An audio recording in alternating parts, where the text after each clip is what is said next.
Kamusta mga kaibigan? Nandito na naman tayo para pag-usapan ng ilang mga kawili-wiling kaalaman mula sa buong mundo pati na rin sa ating bansa. Tara, simulan na natin. Kapag pinag-uusapan ng maraming taong Iran, madalas ang tingin nila ay isa lang itong bansang laging nasa gitna ng alitan, laging laman ng balita, laging may usok, laging may banta ng digmaan. Pero kung ikaw ay China, iba ang tingin mo riyan. Hindi mo tinitingnan ng Iran na parang simpleng bansa lang sa gitnang silangan. Ang tingin mo riyan ay parang isang tornilyong maliit sa unang tingin, pero kapag natanggal, buong makina ang kakalas. At yan ang dahilan kung bakit hindi mapakali ang China kapag umiinit ang usapin sa Iran. Sa totoo lang, ang pinakamalaking takot ng China ay hindi lang basta matalo ang Iran. Hindi rin lang basta bombahin ito ng Amerika. Ang tunay na bangungot ng China ay mas malalim, mas tahimik at mas nakakatakot. Iyon ay ang posibilidad na ang digmaan sa Iran ang maging daan para mahawakan ng Amerika ang leeg ng buong daloy ng langis sa daigdig. Kapag nangyari iyon, hindi lang presyo ng langis ang aangat, pati presyon sa loob ng China tataas. At kapag ang isang bansang sobrang laki, sobrang dami ng pagawaan at sobrang gutom sa enerhiya ay nawalan ng maaasahang daloy ng langis, para iyang dambuhalang nilalang na unti-unting kinakapos ng hininga. Pag-isipan mo ito. Ang China ay parang isang napakalaking palengke na hindi natutulog. Araw at gabi may gumagalaw, may gumagawa, may bumubuo, may bumibiyahe, may nagluluwas, may nagsisindi ng pugon, may nagpapaandar ng makina. Mula sa damit hanggang telepono, mula laruan hanggang sasakyang dekuryente, mula pataba hanggang himaymay na gamit sa pabrika, lahat iyan ay nangangailangan ng enerhiya. At sa maraming pagkakataon, ang pusod ng enerhiyang iyan ay langis. Hindi lang langis para sa sasakyan. Langis para sa paggawa ng plastik, kemikal, hibla, pataba, panggatong sa paggawaan, at sa buong ugat ng malaking makinang pangkabuhayan. Ang problema, hindi biniyayaan ng China ng sapat na langis para sa sarili nitong gana. Malaki ang pangangailangan nito, pero kulang ang sariling pinagkukunan. Kaya umaasa ito sa inaangkat. Ibig sabihin, ang buhay ng malaking bahagi ng kabuhayan nito ay hindi ganap na hawak ng sarili nitong kamay. Nasa barko, nasa daungan, nasa mga kipot dagat, nasa ugnayan sa ibang bansa, nasa galaw ng mga hukbong dagat, nasa pasiya ng mga pinunong hindi naman Tsino. At kapag ganyan ang kalagayan mo, bawat digmaan sa lugar na pinanggagalingan ng langis ay para kang may naririnig na mahinang kalansing sa kandado ng sarili mong pinto. Kaya para sa China, ang Iran ay hindi lamang tagapagbenta ng langis. Isa rin itong mahalagang piraso ng mas malaking larawan. Una, may kinalaman ito sa daloy ng langis mula sa gitnang silangan. Ikalawa, may kinalaman ito sa mga daanang pangkalakalan sa lupa at sa malawak na balak ng China na iugnay ang Asya, gitnang silangan Aprika at Europa sa isang napakalaking sapot ng paggalaw ng kalakal. Sa madaling sabi, kapag tinamaan ng Iran, hindi lang isang bansa ang nadadaplisan. Isang mahalagang tulay ang inaalog. Ngayon, bakit ba ganoon na lang kalaki ang kaba ng China? Dahil kapag sumiklab ang malawakang digmaan sa Iran, may tatlong pangyayaring maaaring mangyari. At sa tatlong iyon, halos lahat ay masama para sa China. Parang pumipili ka lang kung gusto mong mabasa sa ulan, madulas sa putik o mahulog sa kanal. Kahit alin, hindi masaya. Ang unang pangyayari ay ito, humaba ang labanan o kahit sumiklab lang ng sapat para maipit ang daloy ng langis sa kipot ng Hormuz. Ang kipot na yan ay hindi lang guhit sa mapa. Yan ay parang isang makitid na leeg ng bote kung saan dumaraan ang napakalaking bahagi ng langis ng daigdig. Kapag nasara iyan, kahit saglit, hindi ka na magtataka kung bakit biglang tumatalo ng presyo ng langis na parang nabigla sa malamig na tubig. At kapag umakyat ang presyo ng langis, hindi lang mga bansa sa gitnang silangan ang nanginginig. Pati mga bansang malalaki ang paggawaan at malaki ang pag-asa sa inangkat na enerhiya, kinikilabutan din. At sa listahang iyan, napakataas ng pangalan ng China. Kapag tumaas ang presyo ng langis, hindi lang gasolina ang mahal. Iyan ang unang pagkakamali ng maraming tao. Akala nila kapag mahal ang langis, problema lang yan ng may sasakyan. Mali. Kapag mahal ang langis, tumataas ang halaga ng pagdadala ng produkto. Tumataas ang gasto sa kuryente sa ilang bahagi ng tanikala. Tumataas ang presyo ng hilaw na sangkap. Tumataas ang gasto sa paggawa ng plastik, abono, kemikal, tela at kung ano-ano pa. Sa madaling sabi, gumagapang ang taas presyo mula sa daungan, papunta sa paggawaan, papunta sa tindahan, at sa huli, papunta sa bulsa ng karaniwang mamamayan. At kapag umabot na sa bulsa ng mamamayan, doon nagsisimula ang tunay na sakit. Kapag mahal ang bilihin, humihina ang paggastos. Kapag humina ang paggastos, aaray ang mga negosyo. Kapag aaray ang mga negosyo, may magbabawas ng tao. Kapag dumami ang walang hanapbuhay, hindi na lamang iyan usapin ng kabuhayan. Nagiging usapin na iyan ang katahimikan sa lipunan. At para sa China, ang katahimikan sa lipunan ay hindi simpleng bagay. Yan ang gulugod ng katatagan ng pamahalaan. Kaya ang biglang taas ng langis ay hindi lang pangkabuhayang problema. Politikal din iyan. Panlipunan din iyan. Para iyang maliit na apoy sa kusina na pwedeng umabot sa bubong kapag hindi nasa wata. May isa pang suntok dito. Kapag tumaas ang gasto sa paggawa sa China, nawawala ang dating lakas nito sa murang paglikha ng mga produkto. Kapag mas mahal ang paggawa, mas mahal ang produkto. Kapag mas mahal ang produkto, may ibang bansang maaaring sumingit. Hindi man agad-agad pero sapat para kumurot sa dami ng inuutos ng ibang pamilihan. At sa bansang sanay na umaandar ang napakaraming pagawaan araw-araw, ang pagkawala ng mga paggawaing iyan ay hindi basta numero lang sa papel. Yan ay mga taong mawawalan ng kita, mga lungsod na hihina ang galaw, at mga pamilyang titipid ng higit pa sa dati. Kaya sa unang pangyayaring ito pa lang makikita mo na kung bakit hindi mapakali ang China. Hindi pa man tapos ang digmaan para na siyang hinihigpitan ng sinturon sa tiyan. Pero hindi pa iyan ang pinakamadilim na pangyayari. Ang mas nakakatakot para sa China ay ang ikalawang pangyayari. Mabilis na magtagumpay ang Amerika sa Iran at makapaglagay ng pamahalaang kakampi nito roon. Sa unang tingin, baka may magsabi, kung mabilis matapos ang digmaan, edi mabuti. Baka bumaba pa ulit, baka humupa ang takot. Baka bumalik ang katahimikan. O maaring ganyan ang itsura sa ibabaw, pero para sa China, ang nasa ilalim niyan ay parang tahimik na patibong. Bakit?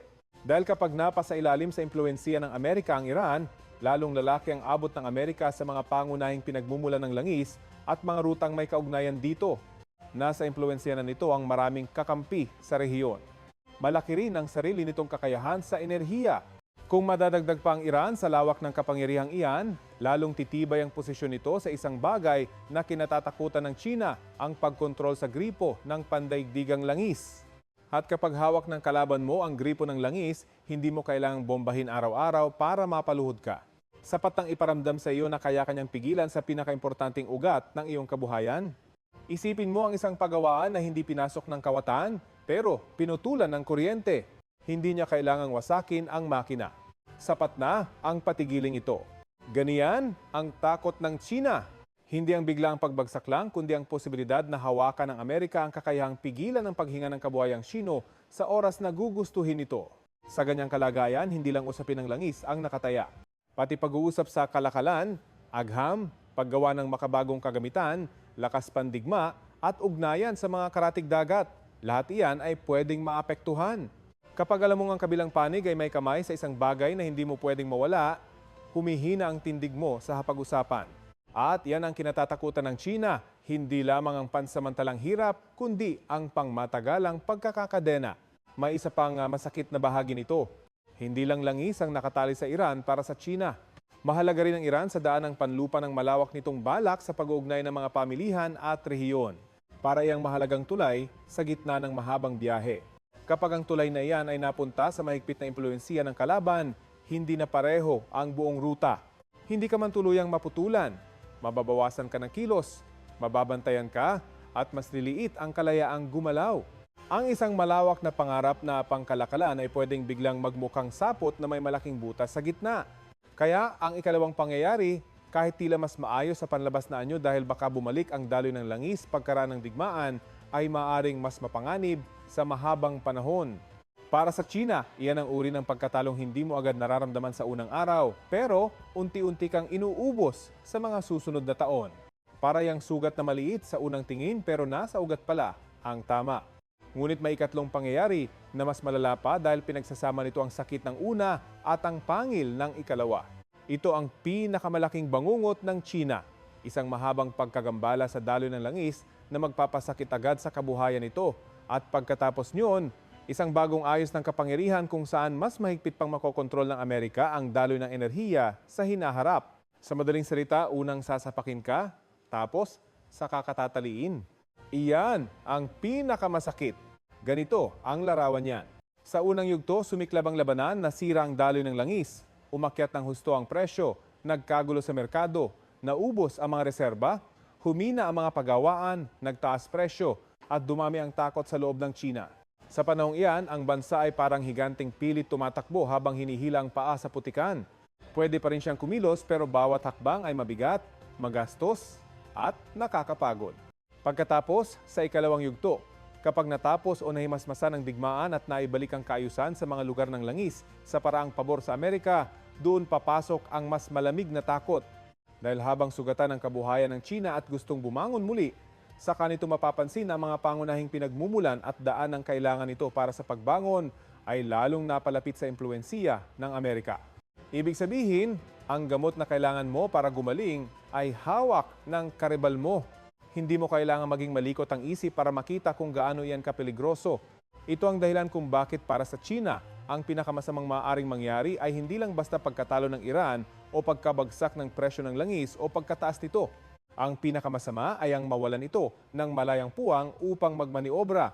Kapag ang isang bansang kasing laki ng China ay biglang kailangang mamili sa pagitan ng sobrang mahal na langis, kulang na supply o pag-asa sa isang kapangyarihang pwedeng gumamit ng enerhiya bilang pambigkis, hindi na iyan karaniwang suliranin. Iyan ay suliranin ng kinabukasan bilang malayang dambuhala. May magsasabi, di sa Rusya na lang kumuha ng langis ang China. Sa papel, mukhang payak ang sagot. Pero sa tunay na daigdig, hindi ganyan kasimple ang lahat. Una, hindi madaling palitan ang lawak at tibay ng buong daloy mula sa iba't ibang pinagmumulan gamit lamang ang iisang bansa. Ikalawa, kapag sobrang umasa ka sa iisang pinagmumulan, nagiging bihag ka rin ito. Para kang lumipat lang mula sa isang tali papunta sa isa pang tali. At ang bansang nais maging pinakamalakas ay ayaw mapunta sa kalagayang ang tibok ng sariling kabuhayan ay kayang baguhin ang pasiya ng iisang kapangyarihan sa labas. Kaya ang tunay na hangarin ng China sa loob ng mahabang panahon ay hindi lamang bumili ng langis.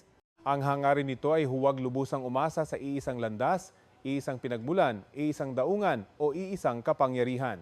Gusto nitong hati-hati ang panganib. Maraming pinanggagalingan, maraming ruta, maraming paraan. Pero kapag ang Iran ay nayanig o napunta sa kampo ng Amerika o naging sentro ng mahabang digmaan, nababawasan ang isa sa mahahalagang haligi ng planong iyan. At kapag isa-isa mong nawawala ang mga haligi, darating ang araw na mapapansin mo na ang bubong mo hindi na pala matibay.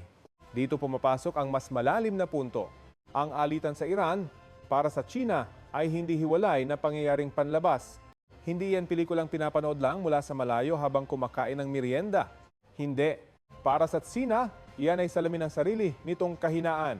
Tuwing umiinit ang Iran, para bang may malaking pulang ilaw na umiilaw sa harap ng China na nagsasabing kahit gaano kakalaki, may ugat ka pa ring nasa labas ng sarili mong bakuran. At habang ganyan ang kalagayan, may bahagi ng iyong kapalaran na hindi mo lubos na hawak. At iyan marahil ang pinakaubod ng takot. Hindi dahil duwag ang China, hindi dahil mahina ito. Sa totoo lang, napakalaki ng kakayahan nito, napakalawak ng kabuhayan nito, napakabilis ng pag-angat nito sa maraming larangan. Pero ang isang bansang lumalakas ay lalong nagiging maselan sa mga puwang ng kahinaan. Kapag maliit ka pa lang, sanay kang maraming kakulangan. Kapag malaki ka na, bawat kahinaan ay parang biyak sa pader ng palasyong pinaghirapan mong itayo. At ang langis, ang isa sa pinakamalinaw na biyak na iyan para sa China. Kung susumahin, 3 ang kinatatakutang larawan. Una, ang agarang sakit ng mataas na presyo at putol-putol na supply ng langis kapag sumiklab ang digmaan at maipit ang kipot ng Hormuz. Ikalawa, ang pangmatagalang banta kapag naging mas malawak ang hawak ng Amerika sa Iran at sa kabuuang ayos ng enerhiya sa rehiyon. Ikatlo, at ito ang pinakamabigat, ang kombinasyon ng dalawa, unang yugto ng pagdurusa at pangkabuhayang pagdurugo. Kasunod, ang mas masikip na hawak ng Amerika sa mga gripo ng pagbangon. Kaya kung may magtatanong, ano nga ba ang pinakakinatatakutan ng China sa usapin ng Iran, ang sagot ay ito, ang mawalan ng kakayahang huminga ng malaya bilang malaking kapangyarihan.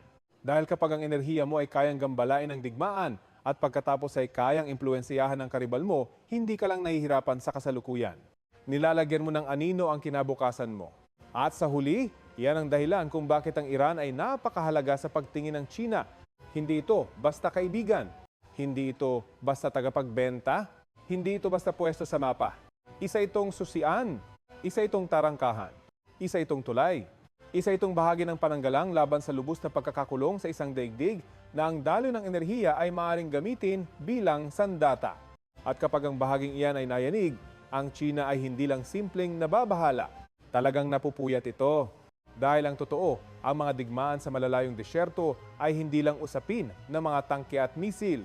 Madalas iyan ay usapin din ng ilaw sa pabrika, presyo sa palengke, init ng ulo ng mamimili, tibay ng salapi, at lakas ng isang bansa na tumayo sa sarili nitong paa. At sa larong iyan, alam ng China na ang Iran ay hindi maliit na piyesa. Isa ito sa mga pitang pwedeng magpaluwag o maghigpit sa kwelyo nito. Kaya habang ang iba ay tumitingin sa Iran bilang lugar ng putukan, ang China ay tumitingin dito bilang lugar ng paghinga. At kapag ang lugar ng paghinga mo ay nilagyan ng kamay ng kalaban, kahit pinakamalaki ka pa sa silid, mararamdaman mong bigla kang kumikipot ang mundo. Iyan ang dahilan kung bakit hindi mapakali ang China.